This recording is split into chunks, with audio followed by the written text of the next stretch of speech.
ओम गण गणपति नमः। राधे राधे। जय श्री कृष्णा। मेरे चैनल पर आप सभी का हार्दिक स्वागत है।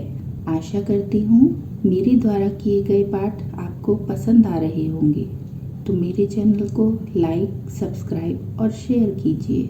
आज हम कार्तिक महात्म के 13वें अध्याय का पाठ करेंगे, तो पाठ आरंभ करते हैं। नारद जी बोले, दैत्यों के तीक्ष्ण प्रहारों से व्याकुल देवता इधर उधर भागने लगे। तब इंद्र आदि को इस प्रकार भयभीत देखकर गरुड़ पर चढ़े हुए भगवान विष्णु युद्ध में आगे बढ़े। उन्होंने अपना शरण्य नामक धनुष उठाकर बड़े जोर से टंकोर किया, जिससे त्रिलोकी शब्दित हो गई। पल मात्र में ही भगवान विष्णु ने हजारों दैत्यों के सिर काट गिराए। यह देखकर जलंधर के क्रोध की कोई सीमा न रही। फिर तो भगवान विष्णु और जलंधर का महान संग्राम हुआ, से आकाश भर गया। लोग आश्चर्य करने लगे। भगवान विष्णु ने अपने बाणों के वेग से उस दैत्य की ध्वजा, शस्त्र और धनुष बाण काट डाले तथा एक बाण से उसकी छाती में प्रहार किया। इससे व्यथित होकर उसने अपनी प्रचंड गदा उठाकर गरुड़ के मस्तक पर दे मारी। गरुड़ पृथ्वी पर गिर पड़े। क्रोध से उस दैत्य ने होठ काटे और भगवान विष्णु की छाती में एक तीक्ष्ण बाण मारा। इसके उत्तर में भगवान विष्णु ने उसकी गदा काट दी और अपने शरण्य धनुष पर बाण चढ़ाकर उसको बींधना प्रारंभ किया। जलंधर भी उन पर अपने पैनी बाण बरसाने लगा। उसी समय जलंधर ने भगवान विष्णु को कई पैने बाण मारकर वैष्णव्य धनुष को काट दिया। धनुष कट जाने पर भगवान ने गदा ग्रहण कर ली और शीघ्र ही जलंधर को खींचकर मारी। परंतु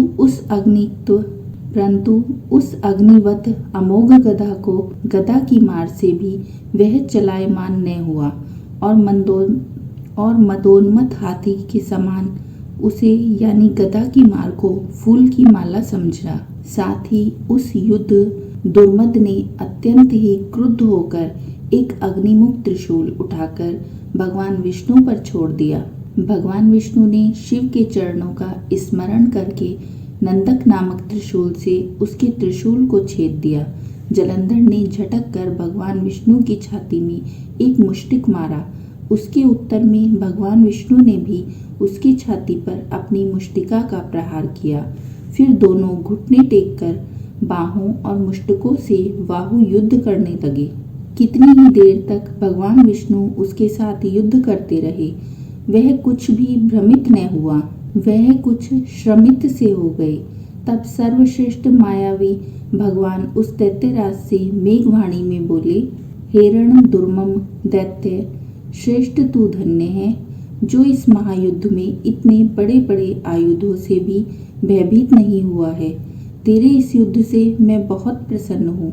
तू जो चाहता है वह वरदान मांग ले, मैं अदेय वस्तु भी आज तुझको दे दूंगा। भगवान विष्णु की ऐसी वाणी को सुनकर जलंधर ने कहा कि हे भावुक, यदि आप मुझ पर प्रसन्न हैं तो यह वरदान दीजिए कि आप मेरी बहन के साथ तथा अपने सारे कुटुंबियों सहित मेरे घर पर निवास करेंगे। नारद जी कहते हैं, उनके ऐसे वचन सुनकर भगवान विष्णु को खेद तो बहुत हुआ, किंतु उसी क्षण उस देवेश ने तथास्तु कह दिया। अब भगवान विष्णु सब देवताओं के साथ जलंधरपुर में जाकर निवास करने लगे। जलंधर अपनी बहन लक्ष्मी और देवताओं सहित भगवान विष्णु को वहां पाकर बहुत प्रसन्न हुआ। फिर तो देवताओं के पास जो भी रत्न आदि थे, उनके स्थानों पर दैत्यों को स्थापित करके जलंधर पृथ्वी पर आया।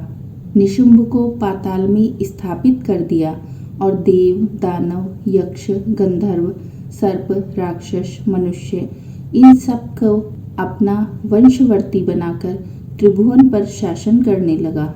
उसने धर्मानुसार सुपुत्रों के समान प्रजा का पालन किया। उसके धर्म राज्य में सभी सुखी थे। इस प्रकार यह 13वां अध्याय अब समाप्त होता है। बोलो राधे राधे। जय श्री कृष्णा।